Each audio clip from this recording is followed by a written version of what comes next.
आपको हिसार लिए चलते हैं, जहां से सांसद कार्तिकेय शर्मा इस वक्त संबोधित कर रहे हैं। आप लोगों ने इतना मान सम्मान दिया, इतना प्यार दिया, बड़ों ने आशीर्वाद दिया, उसके लिए मैं आपका कृतज्ञ हूँ, आभारी हूँ कि आप सब ने मेरी हौसला अफजाई की और मुझे इतना मान सम्मान दिया। बहुत बहुत धन्यवाद पूरे ब्राह्मण समाज का, पूरे कार्यक्रम के जितने भी ऑर्गेनाइजर्स हैं, सुशील भाई का, सबका बहुत बहुत धन्यवाद। मैं आपके सामने कुछ बातें रखना चाहता हूं, क्योंकि आज हिसार आना हुआ है और मुझे खुशी है कि ये कार्यक्रम हिसार में हो रहा है, क्योंकि हिसार हरियाणा की धरोहर है और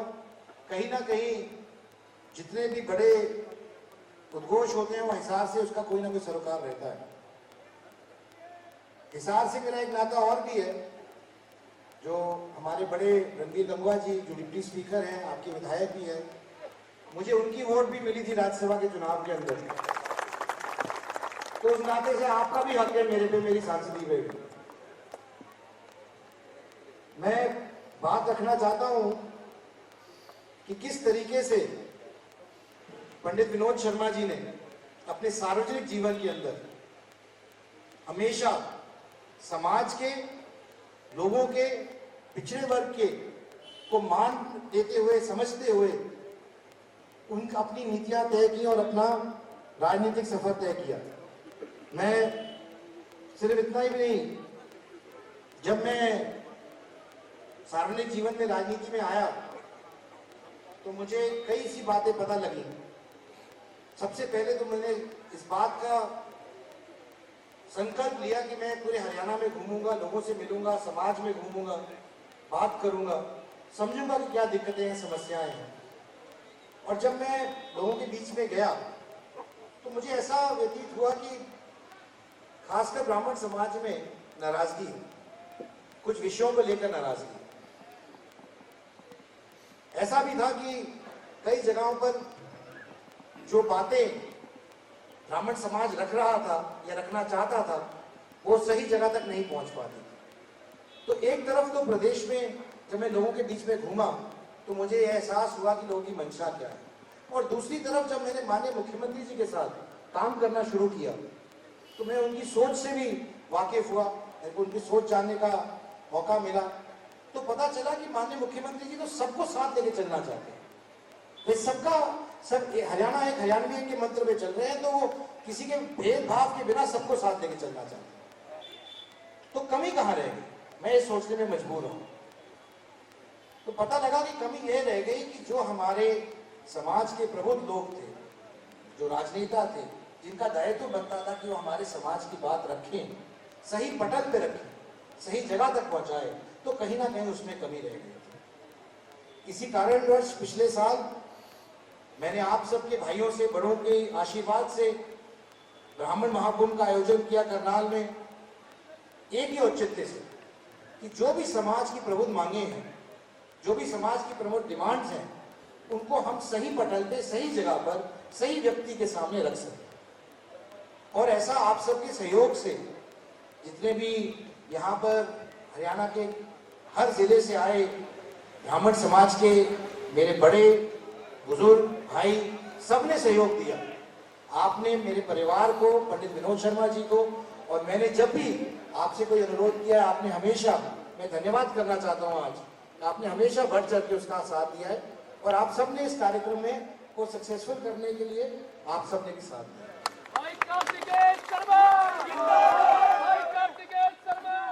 मुझे खुशी है कि हमने जो 13 डिमांडें रखी माननीय मुख्यमंत्री जी के आगे, उनमें से 12 डिमांडें उन्होंने मान ली, और 12 में से लगभग 10 पूरी हो चुकी हैं और 2 बहुत जल्दी पूरी होने वाली हैं।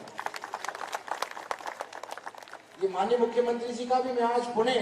धन्यवाद करना चाहता हूं कि उन्होंने ज्यादा से ज्यादा डिमांड हमारी मानने का काम किया। लेकिन मैं इतना भी कहना चाहता हूं कि जो बात हमारे बड़े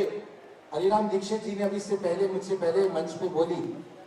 मैं सबसे पहले आपको आश्वासन देके जाता हूं कि जब तक ये 200 बच्चों की नौकरियां नहीं लगेंगी, मैं चैन से नहीं बैठूंगा। जिस तरीके से हमारे बड़े बुजुर्गों ने परिश्रम किया है, प्रयास किया है, चाहे वो पंडित विनोद शर्मा जी हों, चाहे हरिराम दीक्षित जी हों, या अन्य लोग जिन्होंने एक स्वप्न देखा कि भाई किस तरीके से हमारी युवा पीढ़ी को नौकरियां मिल सकती हैं, किस तरीके से उनको रोजगार मिल सकता है, किस तरीके से उनके घर बच सकते हैं, और उसके बाद उसके ऊपर काम करने का काम किया। ये तो मैं तब सार्वजनिक जीवन में नहीं था, लेकिन सरोकार जरूर था, मिलने का मौका मिलता था, बातचीत करने का मौका मिलता था, और पंडित विनोद शर्मा जी से सीखने का भी मौका मिलता था। तो मैं आज इस मंच से भी आपको आश्वस्त करने चाहता हूं, पूरे समाज को, कि जो दिखाया हुआ रास्ता पंडित विनोद शर्मा जी का है, जिस मूलों पे, जिन सिद्धांतों पे उन्होंने अपना जीवन जिया है, मैं भी उन्हीं सिद्धांतों पे जीऊंगा, उन्हीं के दिखाए हुए रास्ते पे चलूंगा, उसी तरीके से समाज की मदद करूंगा, समाज के लिए काम करूंगा।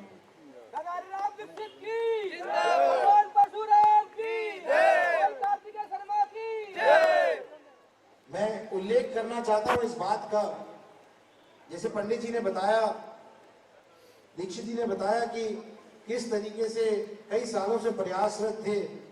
कि किसी तरीके से ये सिरे चढ़े ईपीबीजी वाला मुद्दा। तो उससे भी हमें एक चीज सीखने को मिली। सीखने को ये मिली कि हमें व्यवस्थित तरीके से, बिना कोई प्रदर्शन किए, बिना कोई धरना किए, किस तरीके से हमें अपनी बात रखने का मौका मिला, लेकिन सही जगह पर सही तरीके से बात रखने का मौका मिला। और जब वो रखी गई तो उसको मनवाने का काम भी पंडित विनोद शर्मा जी ने किया।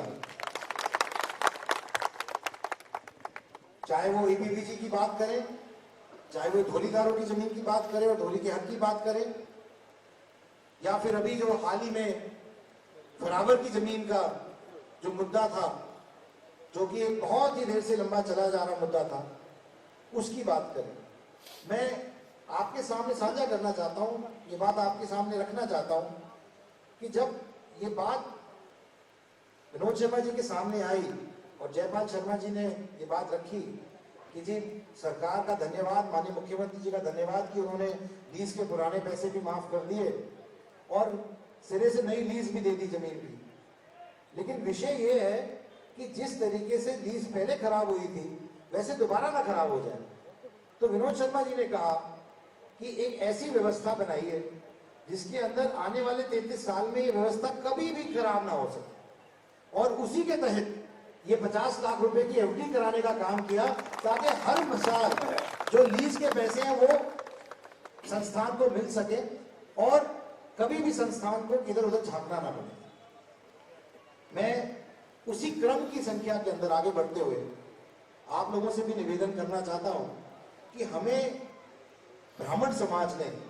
देश के अंदर, देश की आजादी से लेकर आज तक एक बहुत महत्वपूर्ण रोल निभाया है। चाहे वो आजादी की लड़ाई हो या उसके बाद जब जब देश को जरूरत पड़ी है तो ब्राह्मण समाज ने आगे बढ़ चढ़ के पूरे देश का साथ दिया है। सिर्फ इतना ही नहीं, ब्राह्मण समाज ने हरियाणा में 36 बिरादरी को बांधने का भी काम किया है,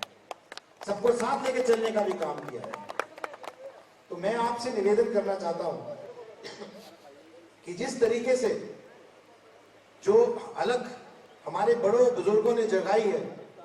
मैं अपने युवा साथियों से, बहनों से, भाइयों से, बच्चों से, सबसे एक ही निवेदन करना चाहता हूं कि उसको आगे बढ़ाने का, आगे ले जाने का दायित्व अगली पीढ़ी का है, हमारा है, हम सबका है। जितने युवा लोग यहाँ पर आज पंडाल में बैठे हैं, जिन तक मेरी आवाज पहुंच रही है, हमारे बूढ़े बुजुर्गों ने तो अपना काम किया है, उन्होंने तो अपना दायित्व निभाया है। आने वाला टाइम आपका है, हमारा है, और हम सब मिलजुल के जो चुनौतियां रही हैं समाज की, जो भी चुनौतियां रही हैं उनका सामना करेंगे। और मुझे पूरा विश्वास है कि एक सुचारू रूप से जब अपनी बात रखेंगे, सक्षम तरीके से अपनी बात रखेंगे, एकजुट होकर अपनी बात रखेंगे, तो कोई कारण नहीं है कि हमारी बात नहीं सुनी जाएगी या हमें हमारा हक नहीं मिलेगा। मैं एक बार उन्हें, माननीय मुख्यमंत्री जी का फिर धन्यवाद इसलिए करना चाहता हूं कि जो योजनाएं विनोद शर्मा जी ने 2014 में जिसका उल्लेख किया था, चाहे वो मेरिट पे नौकरी देने की बात थी, चाहे वो इंटरव्यू सिस्टम खत्म करने की बात थी, माननीय मुख्यमंत्री जी ने एक अच्छी साफ छवि की सरकार चलाकर ये इंटरव्यू सिस्टम खत्म करके मेरिट पर नौकरी देने का काम किया है। इससे पूरे हरियाणा के युवाओं का फायदा हुआ है, बच्चों का फायदा हुआ है। मैं आज मन से उनका भी बहुत बहुत धन्यवाद करना चाहता हूँ। मेरा ऐसा मानना है, क्योंकि पिछले जब ये विषय चल रहा था फरावर की जमीन का, तो कई विभिन्न प्रकार की बातें आई और कई विभिन्न प्रकार की बातों को सामने रखा गया। तो मैं एक बात जरूर कहना चाहता हूं, एक युवा होने के नाते और राज्यसभा में हरियाणा की आवाज उठाने के नाते मैं ये बात कहना चाहता हूं कि हमारे यहाँ लोग भगवान परशुराम जी की बात करते हैं, शस्त्र की बात करते हैं। तो मैं ब्राह्मण के होने के नाते ब्राह्मण के धर्म की बात करना चाहता हूं। ये सही बात है कि परशुराम जी ने शस्त्र उठाया था, और जब अति होती है तो शस्त्र उठाते हैं, लेकिन शास्त्र का ज्ञान होना चाहिए शस्त्र उठाने के लिए। जब तक शास्त्र का ज्ञान नहीं होता तब तक शस्त्र उठाने का कोई औचित्य नहीं है।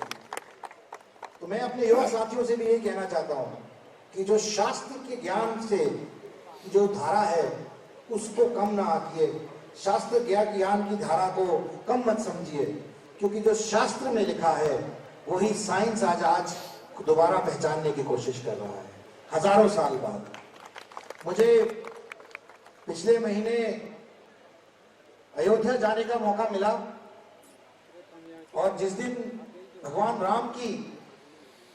प्राण प्रतिष्ठा हो रही थी अयोध्या में, तो अपने आप मुझे सामने से उनको देखने का मौका मिला। आज मैं ये बात पूरे गौरव से कह सकता हूं, हर्ष से कह सकता हूं कि हमारे देश का समय आ गया है, आने वाला समय भारत का है। और जब प्रदेश के प्रधानमंत्री बात करते हैं कि आने वाले 25 साल में 2047 तक भारत एक विकसित देश के तौर पर काबिज होगा, तो हमारे को उनकी सोच की भी प्रशंसा करनी चाहिए कि पिछले 75 साल में किसी प्रधानमंत्री ने ऐसा नहीं सोचा कि हम भी एक विकसित देश के तौर पर काबिज हो सकते हैं। तो मैं आज बहुत ज्यादा समय ना लेते हुए जो बातें मेरे सामने और समक्ष रखी गई हैं उनका भी उल्लेख करना चाहता हूं। एक बात आई है जो यहाँ पर ये 1000 गज का जो प्लॉट की बात मेरे आगे और माननीय डिप्टी स्पीकर साहब के सामने रखी गई है। मैं समझता हूँ ये बहुत अच्छी पहल है, बहुत अच्छी शुरुआत है, और मैं अपना पूरा सहयोग नहीं दूंगा, मैं आश्वासन देके जाता हूँ कि ये मैं करा के दूंगा, ताकि जो बच्चों को सुविधा मिल सके वो तैयारी कर सके। और मैं एक और बात बोल के जाता हूँ, मैं आश्वासन इसलिए दे रहा हूँ कि मुझे पूर्ण रूप से विश्वास है कि माननीय मनोहर लाल जी एक यशस्वी मुख्यमंत्री हैं हमारे प्रदेश के, और जो बात सही तरीके से सही पटल पे उनके सामने रखी जाए, उनको समझा के, तो वो कभी भी उसको मना नहीं करते हैं, जैसे उन्होंने पहले भी कोई बात मना नहीं की है। तो मैं आज भी आपको आश्वस्त करके जाता हूँ इसी मन से कि बहुत ही जल्द हम ये बच्चों के लिए जो पढ़ाई के लिए हम ये शुरुआत करने जा रहे हैं, इसमें पूरा सहयोग भी करूंगा और ये करवा के दूंगा आप लोगों के आशीर्वाद से। जब हमारा समाज एकजुट होता है तो कोई भी लक्ष्य उद्देश्य नहीं रह जाता, मेरा यह मानना है। तो मैं इन्हीं बातों के साथ आज आप लोगों को बहुत ही विनम्रता से एक बार उन्हें धन्यवाद करना चाहता हूं, जो आपने मेरा मान सम्मान बढ़ाया और